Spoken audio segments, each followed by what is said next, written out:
کہا جاتا ہے کہ وقت سب سے بڑا گواہ ہوتا ہے، اور جو کچھ ہم آج دیکھ رہے ہیں وہ ایک نابینا بلغارین بزرگ خاتون کی کئی دہائیوں پرانی پیشن گوئی کا ثبوت بن چکا ہے۔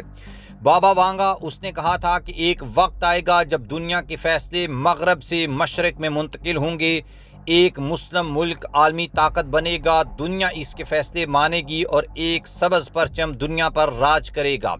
اس وقت کسی نے یقین نہ کیا، لیکن آج 2025 میں پاکستان نے دنیا کو حقیقت دکھا دی ہے۔ وہ سبز پرچم بلند ہو چکا ہے اور اس پر چاند تارا چمک رہا ہے۔ پاکستان، جسے دنیا نے کمزور، بکھرا ہوا اور معاشی بحران میں گھرا ہوا ملک سمجھا، آج وہ ملک بھارت جیسے غرور سے بڑے دشمن کو شکست دے چکا ہے، اور وہ بھی میدان جنگ میں آنکھوں میں آنکھیں ڈال کر، غیرت، قربانی اور ایٹمی طاقت کے ساتھ۔ یہ صرف ایک جنگ نہ تھی، یہ تاریخ کا وہ موڑ تھا جہاں پاکستان نے دشمنوں کو زمین چٹوا دی اور دنیا کو نئی قیادت کا چہرہ دکھا دیا۔ بھارت نے سوچا کہ 2025 میں وہ پاکستان کو گھیر لے گا اور اس پر جنگ مسلط کرے گا، اسے معاشی، دفاعی اور عالمی سطح پر تنہا کر دے گا، مگر اسے کیا خبر تھی کہ پاکستان وہ قوم ہے جس کا ہر بچہ غازی ہے اور ہر ماں اپنے بیٹے کو شہادت کے لیے پالتی ہے۔ جنگ چھیڑی، توپیں گرجیں اور بارود کی بو چلی، لیکن پاکستان کے جوانوں کے دلوں میں ایمان، شہادت اور مادری وطن سے عشق کا طوفان تھا۔ انہوں نے دشمن کے جدید ترین ہتھیاروں، ڈرونز اور اسرائیلی ٹیکنالوجی کو خاک میں ملایا۔ بھارت کی فوجیں سرحد پر قدم جماتی ہی رہ گئیں اور پاکستانی افواج ان پر قہر بن کر ٹوٹ پڑیں۔ راجستھان سے لے کر لداخ تک ہر محاذ پر بھارت پسپا ہوا اور دنیا حیرت سے دیکھتی رہ گئی کہ یہ کیسے ممکن ہوا۔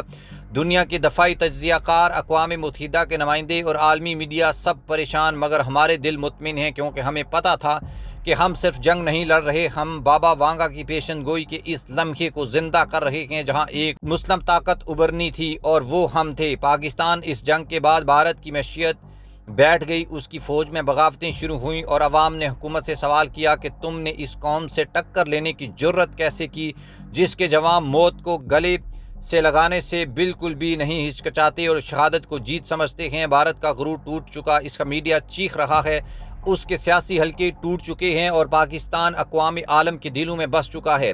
عالمی اسلامی اتحاد نے پاکستان کو اپنا محافظ تسلیم کر لیا ہے اور سعودی عرب، ٹرکی، ایران، قطر، ملیشیا جیسے مسلم ممالک نے اسلامی فوجی بلاک قائم کر کے پاکستان کو اس کا قائد نامزد کرنے کا فیصلہ کیا ہے۔ اب نیو یارک، لندن یا پیرس نہیں بلکہ اسلام آباد وہ جگہ بن چکی ہے جہاں دنیا کے بڑے فیصلے ہوتے ہیں۔ پاکستان کی سنی گئی ہے، کشمیر کی آواز بلند ہوئی، فلسطین کی آزادی کی راہیں ہموار ہوئیں اور ہر مظلوم کی امید پاکستان بن گیا۔